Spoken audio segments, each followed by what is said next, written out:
기도하겠습니다. 하나님 아버지 감사합니다. 오늘도 귀한 날 주셔서 아버지 앞에 나와 예배하게 하시고 또 예배를 통해서 하나님께 영광 돌리며 우리에게 은혜의 시간 낼 수 있도록 인도하신 것을 감사합니다. 성령께서 우리 가운데 함께 해주셔서 정말로 하나님의 은혜가 넘치는 시간 되게 하시고 우리가 주님을 배웁고 은혜 받고 힘을 얻도록 성령께서 역사하여 주옵소서. 아버지 하나님이여, 또한 믿음으로 주님 앞에 예물 드렸습니다. 아버지 하나님이여, 감사의 예물로 드렸사오니 하나님 저들의 예물을 받으시고 또 이 예물 속에 담긴 주님의 사랑을, 주님을 향한 사랑을 받으셔서 아버지 하나님이여, 저들이 언제나 하나님의 은혜 가운데 거하게 하시고 풍성한 삶을 누리게 하시며 하나님의 영광을 위해서 아름답게 살아가는 복된 생애가 될 수 있도록 성령께서 역사하여 주옵소서. 우리 하나님께서 모두가 도우실 줄로 믿고 감사하며 축복하며 예수 그리스도의 이름으로 기도합나이다. 아멘. 할렐루야. 하나님의 은혜가 우리 모두에게 함께 하시기를 주의 이름으로 간절히 축원합니다. 오늘 말씀은 이제 야곱이 두 아내, 정확히는 이제 두 아내와 그들의 시녀까지 해서 4명의 아내죠. 4명의 아내를 통해서 야곱이 자녀를 낳는 장면들이 쭉 나오고 있습니다. 오늘 본문은 30장 1절에서 24절까지만 읽었지만 29장 31절에서부터 사실은 자녀를 낳는 장면이 계속 나오고 있습니다. 그래서 이 말씀을 통해서 29장 31절에서 오늘 본문에 이르기까지 이 말씀을 통해서 야곱이 이제 12명, 아직까지 베냐민이 태어나지 않았고요. 오늘 본문까지는 베냐민이 태어나지 않았고 아들이 11명 그리고 딸이 1명 그래가지고 총 12명의 자녀를 낳는 그러한 말씀이 계속해서 나오고 있습니다. 그래서 이 말씀을 통해서 우리에게 주시는 하나님의 교훈이 무엇인지를 몇 가지로 한번 살펴보려고 합니다. 첫 번째는 하나님은 위로의 하나님이시다라고 하는 말씀입니다. 하나님은 위로의 하나님이시다. 오늘 읽지는 않았지만 29장 31절에 보니까 그런 말씀이 있죠. 여호와께서 레아가 사랑받지 못함을 보시고 그의 태를 여셨으나 라헬은 자녀가 없었더라. 야곱이 이제 두 아내가 있었죠. 라헬과 레아였습니다. 레아가 언니고 라헬이 동생이죠. 그런데 원래 야곱이 원했던 그 아내는 누구였냐면 라헬이었던 것입니다. 라헬이었는데 그 아버지가 야곱을 속이고 레아를 먼저 주었죠. 그리고 나서 다시 이제 라헬도 주어서 두 아내가 생겼는데 야곱이 더 사랑했던 여인은 라헬이었습니다. 그리고 레아는 별로 이렇게 사랑하지를 않았던 것 같아요. 그래서 레아는 사실 한 여인이 남편에게 사랑받지 못한다는 것은 굉장히 큰 아픔이겠죠. 그런데 레아의 그 아픔과 고통을 누가 아셨냐 하면 하나님이 아셨다라고 말씀하고 있습니다. 본문 31절이죠. 레아가 사랑받지 못함을 보시고 그의 태를 여셨다. 그렇게 말씀하고 있습니다. 그래서 하나님이 우리의 연약함과 부족함을 다 아신다라고 말씀하고 있는 것입니다. 여러분, 때때로 우리들도 내가 힘들고 외롭고 어렵고 고통스럽고 이런 것들을 남들이 몰라줄 때가 있죠. 남들이 몰라주고 심지어는 여기 레아처럼 남편조차도 자기 아픔을 몰라줄 때도 때로는 있을 수도 있습니다. 그런데 우리가 분명히 기억해야 되는 것은 무엇입니까? 다 몰라줘도, 누구도 몰라줘도 하나님은 우리를 알아주신 줄로 믿습니다. 그래서 우리가 어려울 때, 힘들 때 세상 사람들이 다 알지 못해도 우리 하나님은 우리 연약함, 우리의 부족함, 또 우리의 또 슬픔과 아픔을 다 아시는 줄로 믿으시고 하나님 바라보고 승리하시는 우리가 되어지기를 부탁을 드립니다. 우리가 찬송도 그런 찬송이 있잖아요. 누군가 널 위하여 기도하네. 그 찬송 여러분들 아시죠? 당신이 외로이 홀로 서 있을 때, 당신이 지쳐서 기도할 수 없고, 그럴 때 누가 아신다고 했습니까? 주님은 널 위해 기도하신다고 말씀하고 있습니다. 그래서 주님께서 우리에게 위로의 하나님이심을 우리는 믿으시기를 바랍니다. 그래서 레아에게 하나님께서 위로해 주시고 자녀를 낳게 해주셨는데 그 자녀가 이제 창세기 29장 31절에서 35절까지 쭉 나오는데 거기에 이제 4명의 자녀가 나옵니다. 어떤 자녀가 나옵니까? 32절에 보니까 루벤이라고 하는 아들이 태어났고요. 그리고 또 33절에 보니까 시므온이라고 하는 자녀가 태어납니다. 그리고 또 34절에는 레위라고 하는 아들이 또 태어나죠. 그리고 35절에 유다가 태어납니다. 그래서 4명의 자녀를 레아가 처음에 낳았습니다. 르우벤, 시므온, 레위, 유다. 그런데 여러분 여기에 보니까 뜻이 다 있죠. 뜻이 다 있는데 르우벤은 무슨 뜻이냐면 보라 아들이라 이런 뜻이 있습니다. 보라 아들이라. 그러니까 르우벤이 자녀를 레아가 사랑을 받지 못해서 아들을 하나님이 주셨는데 보라 아들이라 그러면서 위로해 주시는 그런 아들을 그에게 주신 것이죠. 그리고 두 번째 아들이 시므온이라고 했는데 시므온은 들으셨다, 하나님께서 들으셨다 이런 의미가 있는 이름의 뜻입니다. 그리고 레위는 연합했다, 연합이라는 뜻이 있고요. 그리고 유다는 찬송이라는 뜻이 있죠. 그래서 이런 모든 이름을 통해서 봐서도 뭡니까? 그 자녀를 주시면서 그 이름을 통해서도 하나님이 레아를 계속해서 위로하고 계시는 거예요. 르우벤을 주시면서 보라 아들이다. 또 시몬을 주시면서 하나님께서 들어주셨다. 그리고 또 레이를 주시면서 이제 내 남편이 너와 연합할 것이다. 연합. 그리고 유다는 찬송 이런 의미의 이름을 주시면서 레아를 위로해주고 계시다라는 것입니다. 이처럼 여러분 주님은 우리가 뭐 큰 것 대단한 것만 위로하시는 것이 아니라 우리가 작은 것 때문에 아파하고 힘들어하고 위로해도 주님은 위로하시는 그러한 하나님이신 줄로 우리가 믿어야 될 줄로 믿습니다. 그래서 고린도서 1장 3절에 보니까 그렇게 말씀하고 있죠. 찬송하리로다. 그는 우리 주 예수 그리스도의 하나님이시요 자비의 아버지시요 모든 위로의 하나님이시며 라고 말씀합니다. 모든 위로의 하나님이시며, 다시 말하면 여기 모든 위로라고 하는 것은 크고 작은 모든 것을 다 얘기하는 거예요. 우리는 엄청나게 어려운 일이 일어나야만 위로가 필요한 줄로 생각을 하는데 하나님은 그렇지 않다라는 거예요. 우리의 작은 것도 하나님은 위로하시는 그러한 하나님이시다. 그래서 모든 위로의 하나님이시다라고 말씀하고 있는 것입니다. 특별히 크고 작은 모든 것의 위로의 하나님이시지만 특별히 우리가 고난당하고 외로움 당할 때 더 많이 위로해 주는 분이 하나님이시다라고 말씀하고 있습니다. 이사야 49장 13절을 우리 한번 같이 읽어보겠습니다. 이사야 40장 13절 다 같이 읽겠습니다. 시작. 하늘이여 노래하라, 땅이여 기뻐하라, 산들이여 즐거이 노래하라. 여호와께서 그의 백성을 위로하셨은지 그의 고난당한 자를 긍휼히 여기실 것임이라. 아멘. 여호와께서 그의 백성을 위로하셨은즉 그의 고난당한 자를 긍휼히 여기실 것임이라 라고 말씀하고 있습니다.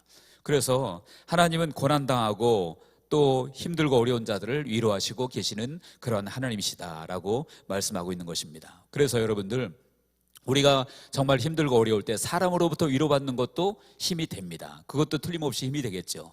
그런데 사람으로부터 위로받는 것보다 더 큰 위로가 어떤 위로겠습니까? 당연히 주님으로부터 받는 위로가 정말 큰 위로가 되는 줄로 믿으시길 바랍니다. 그래서 힘들고 어려울 때 사람에게 가서 대화를 하면 일시적으로 기분이 풀리고 마음이 좋아질 수는 있지만 얼마 못 가서 또 그냥 그 어려운 마음이 또 생기게 되어지죠. 그런데 하나님께 찾아가서 위로를 받으면 그 위로는 근본적으로 우리의 마음을 새롭게 할 수 있다는 거예요. 그래서 여러분들 사람으로부터 받는 위로와 내가 기도하면서 하나님으로부터 받는 것은 차원이 다른 것인 줄로 믿으시기 바랍니다. 그러니까 하나님으로부터 위로를 받으면 그 사람은 힘을 얻게 되어지는 거예요.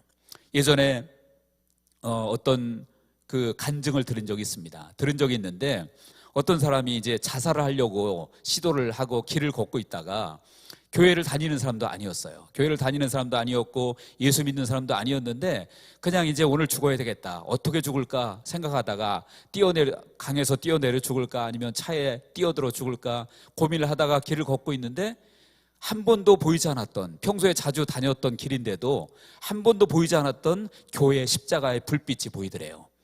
그래가지고 거기서 교회를 한번 어차피 죽을 건데 마지막으로 진짜 신이라는 존재가 한번 있으면 내가 기도나 한번 해보자. 그리고 교회에 들어가서 기도를 시작한 거예요. 기도를 시작하면서 한 번도 찾지 않았던 하나님이 정말 계시면 나를 만나주셔서 나를 좀 위로해 주세요. 그런 기도를 했답니다. 한 번도 교회 안 다닌 사람이. 근데 여러분 놀랍게도 그 밤에 하나님이 그 사람을 만나주신 거예요. 만나주시고 하나님이 그 사람 마음을 만져주신 거예요. 그래서 그 사람이 자살하려고 가던 길을 돌이켜서 그때부터 주님의 사람이 되었습니다. 제가 간증드린 지가 오래되어서 그분 이름을 지금 기억하지 못하는데 그런 간증을 들으면서 하나님의 위로는 죽을 사람도 살리는 힘이 있다라는 것을 다시 한번 느꼈습니다. 저와 여러분들 하나님의 위로가 함께 하시기를 주의 이름으로 축원합니다. 특별히 힘들고 어려운 분이 계시면 정말 하나님은 여러분들을 위로하기를 원하시는 분이십니다. 그래서 하나님 앞에 찾아가서 여러분의 아픔을, 여러분들의 외로움과 슬픔을 아뢰시면 하나님은 분명히 여러분들에게 만져주시고 위로해 주시는 하나님이심을 믿습니다. 그리고 여러분, 그 하나님이 또한 우리에게도 요구하시는 것이 있는데 그것이 무엇이냐면 우리도 너희도 위로하는 사람이 되라라고 주님께서 요구하신다라는 거예요. 이사야 40장 1절에 보니까 그랬습니다. 너희의 하나님이 이르시되 너희는 위로하라, 내 백성을 위로하라 라고 말씀합니다. 그래서 너희도 위로하는 백성이 되라라고 말씀하고 있는 거예요. 그래서 여러분들, 우리가 정말로 하나님의 위로를 받고 힘을 얻으면 우리도 다른 사람을 위로할 수 있는 사람이 되어지는 거예요. 같이 한번 읽어보겠습니다. 고린도서 1장 4절입니다. 다 같이요, 시작. 우리의 모든 환난 중에서 우리를 위로하사 우리로 하여금 하나님께 받는 위로로서 모든 환난 중에 있는 자들을 능히 위로하게 하시는 이시로다. 아멘. 여기 보니까 우리의 모든 환난 중에서 우리를 위로하사, 하나님께서 우리의 모든 환난 중에서 우리를 위로하신다고 했죠. 그리고 우리로 하여금 하나님께 받는 위로로서 모든 환난 중에 있는 자들을 능히 위로하게 하시는 이시로다. 우리가 다른 사람을 진정으로 위로할 수 있으려면 내가 먼저 하나님께 위로를 받게 될 때 그 힘으로 다른 사람도 위로할 수 있다는 거죠. 다른 것도 마찬가지입니다. 은혜를 끼치는 것도 마찬가지입니다. 다른 사람에게 은혜를 끼치려면 내가 먼저 은혜를 받아야 되고요. 다른 사람에게 힘을 줄 수 있으려면 내가 먼저 힘이 있어야 되는 것이죠. 그러니까 내가 먼저 위로받고 은혜받고 힘을 얻을 때 다른 사람을 위해서 우리가 쓰임받을 수 있다는 거예요. 그래서 여러분들, 교회도 하나님의 위로가 가득한 교회는 다른 사람을 위로할 수 있고, 하나님의 은혜가 가득한 교회는 다른 사람을 살릴 수 있고, 하나님이 주신 힘으로 넘치는 교회는 다른 사람에게 힘을 줄 수 있음을 믿으시기 바랍니다. 그래서 목사로부터 시작해서 모든 성도가 내가 먼저 은혜 받으려고 해야 돼요. 내가 먼저 은혜 받고, 내가 먼저 위로받고, 내가 먼저 힘을 얻어야, 그래야 다른 사람을 살릴 수 있다는 거죠. 그렇지 않으면 내가 열심히 할지라도 그 열매가 나타날 수 없다는 거예요. 그래서 이 말씀을 통해서 하나님은 위로의 하나님이시고, 그리고 우리가 그 위로를 받을 때 우리가 힘을 얻고 다른 사람을 위로할 수 있다는 사실을 여러분 기억하시고, 정말로 위로와 하나님으로부터 위로받고 힘을 얻고 다른 사람을 살릴 수 있는 우리가 되시기를 주의 이름으로 부탁을 드립니다. 두 번째로 오늘 본문을 통해서 우리가 살펴볼 것은 야곱의 자녀들에 관한 말씀입니다. 오늘 본문이죠. 창세기 29장 31절에서 30장 24절까지 쭉 이제 자녀들이 나옵니다. 29장 31절에서 35절은 아까도 말씀드렸지만 레아가 낳은 자녀들이 나오고 있었죠. 그리고 오늘 본문 30장 1절에서 24절까지는 이제는 네 여인이 자녀를 낳습니다. 첫 번째는 누가 자녀를 낳냐면 비라는 라헬의 시녀죠. 라헬의 시녀인데 그가 낳은 자녀가 1절에서 8절까지 나옵니다. 그가 낳은 자녀가 누구냐 하면 6절에 보니까 단이라고 하는 아들을 낳았고요. 그리고 8절에 보니까 납달리라고 하는 아들을 낳았습니다. 그리고 또 이제 9절에서 13절에는 누가 나오냐면 실바가 낳은 자녀가 나옵니다. 실바는 누구냐 하면 레아의 시녀죠. 레아의 시녀. 그가 낳은 자녀가 나오는데 11절에 갓이라고 하는 아들을 낳았고요. 그리고 13절에는 아셀이라고 하는 아들을 낳았습니다. 그리고 또다시 14절에서 21절까지는 이제 레아가 앞 29장에서 4명의 자녀를 낳았었는데 또다시 두 아들과 한 명의 딸을 낳습니다. 그 두 아들이 누구냐면 18절에 이사갈, 그 다음에 20절에 스불론, 그리고 딸이 한 명 태어나는데 21절에 디나가 태어나죠. 그리고 마지막에 태어나는 아들이 누구냐 하면 22절에서 24절까지 보면 라헬이 이제 그의 몸에서 처음으로 자녀가 태어납니다. 그 자녀가 누굽니까? 바로 요셉이라고 하는 아들이에요. 그래가지고 지금까지 이제 창세기 29장 31절에서 30장 24절까지 총 12명의 자녀를 낳았죠. 아들이 11명, 그리고 딸이 1명, 그리고 그 이후에 이제는 한 명의 아들을 더 낳게 되어지는데 그 아들이 베냐민이라고 하는 아들을 더 낳게 됩니다. 그래서 이 아들들을 쭉 낳게 되는데, 그런데 여러분들, 우리가 생각해야 될 것은 무엇이냐면 과연 자녀를 주시는 목적이 무엇인가 하는 거예요. 지금 자녀를 많이 낳았잖아요. 많이 낳았는데 하나님이 분명히 자녀를 주시는 목적이 있을 텐데, 그런데 이 레아 그리고 라헬, 그들은 사실은 잘못 알고 있는 것이 있어요. 무엇을 잘못 알고 있습니까? 자녀는 하나님이 주셔야 된다는 거예요. 하나님이 주셔야 되는 것이지 인간적인 방법을 써서 되는 것이 아니란 얘기죠. 그런데 여러분들, 이들은 어떻습니까? 인간적인 모든 방법을 써서 자녀를 지금 얻으려고 하고 있습니다. 자, 여러분 본문에 보십시오. 1절에 보니까 그렇게 말하고 있죠. 라헬이 야곱에게서 아들을 낳지 못함을 보고 그의 언니를 시기하여 야곱에게 이르되 내게 자식을 낳게 하라. 그렇지 아니하면 내가 죽겠노라. 지금 라헬이 막 야곱에게 투정을 부리고 있는 거예요. 나도 빨리 아들을 낳게 하라고. 언니가 아들을 낳는 것을 보고 시기해서 빨리 나에게도 아들을 낳게 하라고 막 투정을 부리고 있는 거죠. 그랬더니 야곱이 그를 향해서 내가 하나님을 대신하겠냐? 그대로 임신하지 못하게 하는 이는 하나님이신데 내가 어떻게 하나님을 대신하겠느냐라고 말하고 있는 거죠. 그러니까 라헬은 지금 하나님이 태를 막으신 건데 그것을 야곱에게 가서 그렇게 투정을 부리고 있는 겁니다. 여러분, 자녀를 낳게 하고 낳지 못하게 하는 것은 누구의 주권 아래 있을까요? 하나님의 주권 아래 있는 줄로 믿습니다. 그런데 이 라헬은 지금 야곱에게 그냥 어떻게든지 낳게 하라는 거예요.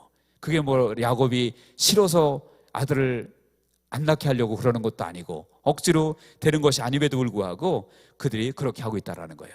그리고 나중에 보면은요, 합한 채라고 하는 것을 가져다가 그것 가지고 또 서로 티격태격 됩니다. 합한 채라는 것은 본문 15절에 나오는데요, 레아가 그에게 이르되 내가 내 남편을 빼앗은 것이 작은 일이냐? 그런데 내가 내 아들의 합한 채도 빼앗고자 하느냐? 라헬이 이르되 그러면 언니의 아들의 합한 채 대신에 오늘 밤에 내 남편이 언니와 동침하리라 하니라. 자, 이 말씀이 무슨 말씀이냐면 참 애매한 말씀인데요. 레아의 아들이, 지금 레아와 그 동생인 라헬이 서로 경쟁이 붙은 거예요. 어떤 경쟁이 붙었습니까? 야곱의 아이를 누가 더 많이 낳느냐, 누가 아들을 많이 낳느냐. 마치 옛날 우리나라 왕실의 여인들처럼 왕의 자녀를 많이 낳으면 세력이 그만큼 커지는 거잖아요. 그런 것처럼 지금 두 자매가 서로 그냥 남편의 아이를 많이 낳겠다고, 그래서 남편의 사랑을 독차지하겠다고 이렇게 싸우고 있는 겁니다. 싸우고 있는 건데, 그런데 레아의 아들이 있는데 그 아들이 이제는 들에서 합한 채라고 하는 그런 그 풀을 뜯어다가 엄마에게 줬다라는 거예요, 레아에게. 근데 왜 그랬냐면 그 당시에 이 합한 채는 그 당시에 전해오는 속설로는 그 합한 채를 먹으면 임신할 가능성이 높아진다라고 믿었다고 합니다. 그러니까 자기 엄마가 그거를 먹으면 자녀를 더 많이 낳을 수 있으니까 엄마에게 갖다가 그걸 줬다는 거예요. 그랬더니 그것을 누가 들었냐면 라헬이 듣고 그 합한채 나에게 달라는 거예요. 그거 내가 먹겠다라는 거죠. 그러면서 서로 티격태격되고, 그리고 결국은 레아가 합한채를 동생이 라헬에게 주고, 라헬은 그 대신 자기 남편 야곱을 오늘 밤엔 언니가 동침하십시오, 이렇게 마치 큰 양보하는 것처럼 그렇게 서로 거래를 하고 있습니다. 여러분, 무슨 소설에 나올 법한 그런 얘기 같죠? 너무나 우스운 얘기인데, 그런데도 불구하고 그들이 그런 짓을 지금 하고 있다는 거예요. 무엇 때문입니까? 오직 자녀를 더, 내가 야곱의 남편의 자녀를 더 많이 낳아서 사랑을 독차지하겠다, 이런 모습으로, 이런 방법으로 그들이 그런 모습을 보이고 있다는 거예요. 근데 여러분, 중요한 것은 무엇입니까? 그들이 정말 모르고 있는 것은 정말로 자녀를 낳게 하고 못 낳게 하고는 누구의 손에 달려있는 것입니까? 하나님의 손에 달려있다는 것을 그들은 전혀 알지 못하고 인간적인 수단과 방법만 쓰고 있다는 거예요. 시편 127편 3절에 그랬죠. 보라, 자식들은 여호와의 기업이요 태의 열매는 그의 상급이로다. 자식들은 여호와의 기업이요 태의 열매는 그의 상급이로다 라고 말씀하고 있습니다. 본문에도 마찬가지죠. 29장 31절에 레아가 사랑받지 못함을 보시고 그의 태를 여셨으나 여호와께서 그의 태를 여셨다. 그러니까 태를 여시는 분도 하나님이시다라고 말씀하고 있는 거예요. 17절도 그렇습니다.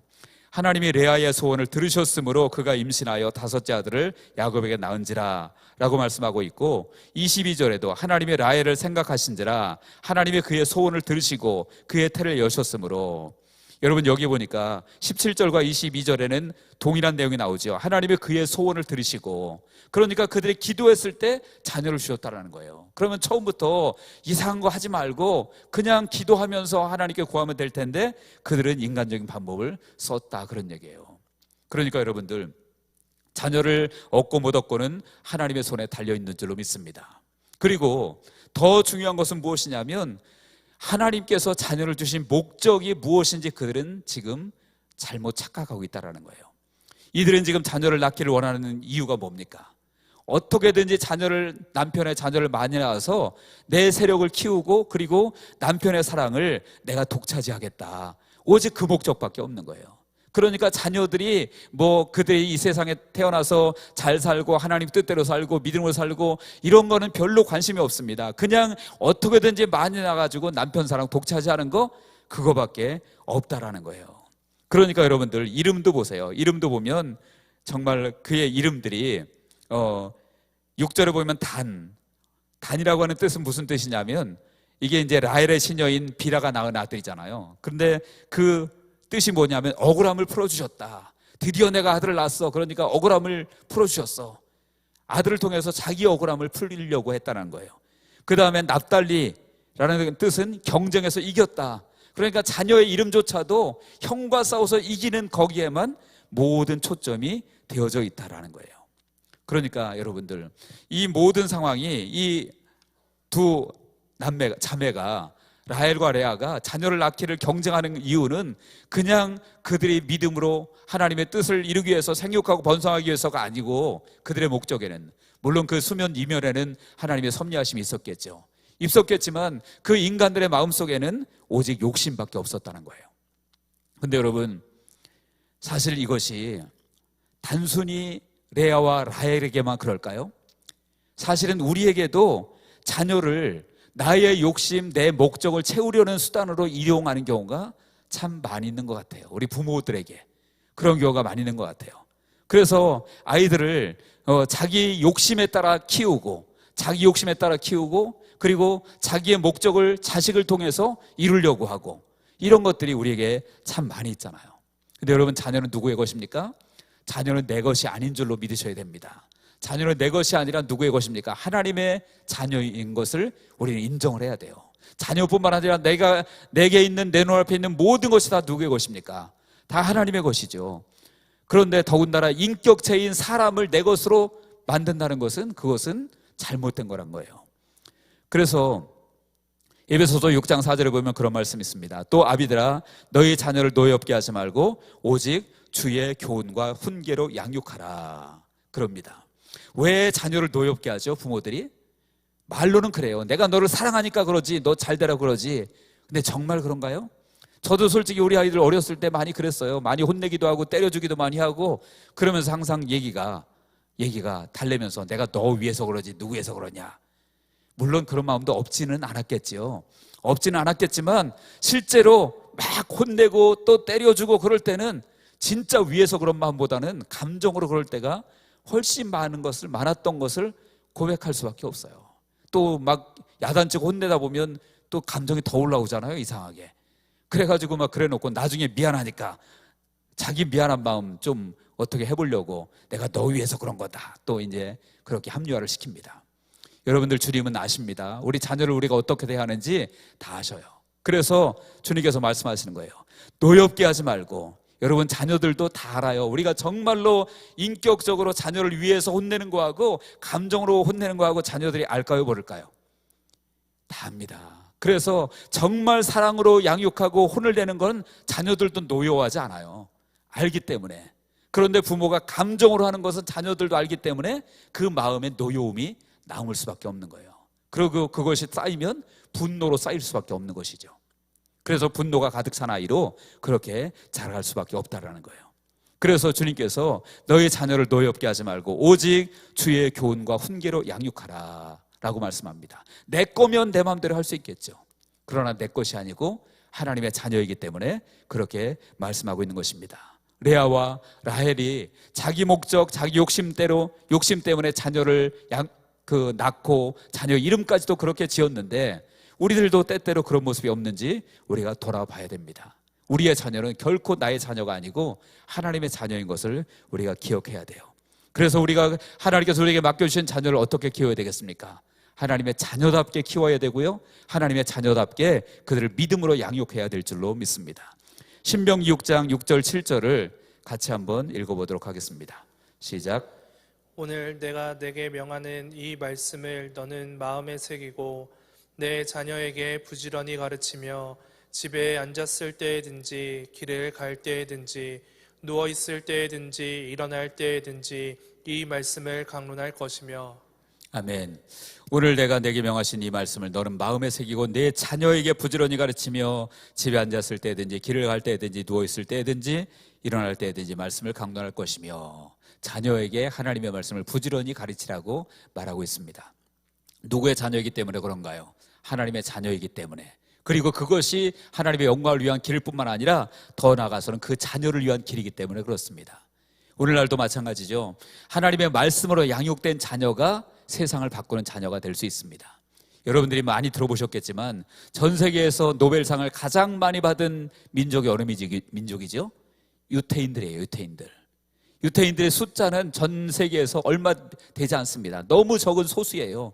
그런데 그 소수 중에서 노벨상을 받은 사람이 가장 많이 나온 것은 무엇입니까? 왜 그렇습니까? 그들이 어려서부터 하나님의 말씀으로 양육되었기 때문에 그렇습니다. 그래서 어렸을 때부터 모세오경을 그들은 애우다시피 하고요, 그렇게 말씀으로 양육되어지니까 그들이 결국은 노벨상을 가장 많이 받고 세상에서 세상을 새롭게 하는 사람들이 가장 많이 나오는 그런 민족이 되어졌다는 거죠.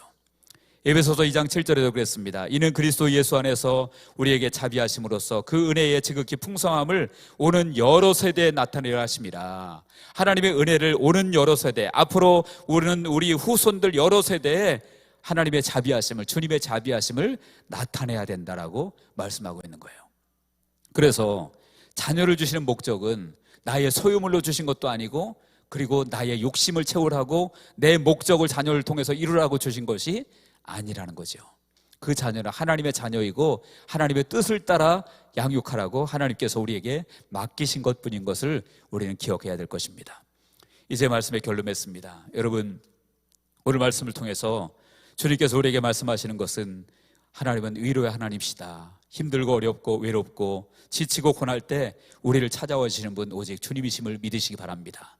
그래서 여러분, 예수님이 이 땅에 오신 이유가 무엇입니까? 물론 육신을 입으시고 이 땅에 오셔서 십자가에 달려 죽으시고 부활을 하셔야 하기 때문에 육신을 입으시고 이 땅에 오신 것도 너무 중요한 사실이지만, 그것뿐만 아니라 우리의 연약함과 우리의 부족함을 친히 동정하시기 위해서, 체휼하시기 위해서 이 땅에 오셨다라고 말씀합니다. 하늘 보좌에 그냥 계셔도 됐을 뿐인데 이 땅에 오셔서 우리의 모든 것을, 연약함을 친히 느끼시기 위해서 이 땅에 오셨대요. 그러니까 우리의 연약함, 부족함, 그리고 우리가 슬퍼하고 외롭고 이런 것들을 다 하시고 만지시는 분이라는 거예요. 여러분들, 저와 여러분들 모두가 그 주님을 만나시기를 주의 이름으로 축원합니다. 주님께서 위로해 주시고 만져주시는 주님의 사랑을 여러분들 경험하시기 바랍니다. 그리고 더 나아가서 오늘 말씀을 통해서 하나님께서 우리에게 자녀를 주시는 목적을 우리가 분명히 기억하고, 우리의 자녀는 결코 내 것이 아니고 나를 위해 이용해서도 안 되고 내 목적을 이루는 도구여서도 안 되고 나의 욕심을 채우는 도구여서도 절대 안 된다. 오히려 자녀는 정말 하나님의 자녀임을 인정하고 하나님의 말씀으로 양육하는 것이 하나님께서 원하시는 길이라는 사실을 기억하셔서 저와 여러분들 모두가 여러분들의 자녀 또는 손자, 손녀 모두에게 정말 하나님의 말씀과 은혜로 잘 양육하고 하나님을 기쁘시게 하고 믿음의 자녀로 잘 세워가는 우리 모두가 되시기를 주님의 이름으로 간절히 축원합니다. 기도하겠습니다. 하나님 아버지, 이제 야곱의 두 아내와 또 두 시녀와 그들을 통해서 낳은 자녀들이 아버지 하나님이여, 정말 주께서 그들에게 주신 목적이 있는데 아버지 하나님이여, 그들이 잘못 알고 인간적인 목적을 위해서만 그들을 이용했습니다. 하나님 아버지, 기도하며 간구하는 것은 저희들은 아버지, 우리 또 교회는 우리 믿음의 후대들을 향해서 아버지 하나님이 어떤 사람의 목적을 위해서 하는 것이 아니라 저들에게 생명의 복음 예수 그리스도 그리고 하나님의 영광을 위해서 우리 자녀들 그리고 후대들을 잘 양육할 수 있는 저희들 될 수 있도록 주께서 역사하여 주옵소서. 또한 아버지 하나님이여, 위로의 하나님이라고 말씀하셨사오니 아버지 하나님께서 우리 양문교회 성도님들 한 분 한 분 찾아가 주시고 만져주시되, 특별히 힘들고 어렵고 고통 가운데 있는 분들 계시다면 주님의 보혈로 덮으시고 주님의 사랑의 손길로 만지셔서 저들을 이루어 주시고 주님이 주시는 이로로서 세임을 얻게 하시고 성령 충만하게 하시고 세상에서 다시 한번 능력으로 앞으로 전진할 수 있도록 주께서 역사하여 주옵소서. 주님이 함께 하실 줄로 믿고 감사하며 예수 그리스도의 이름으로 기도하옵나이다. 아멘.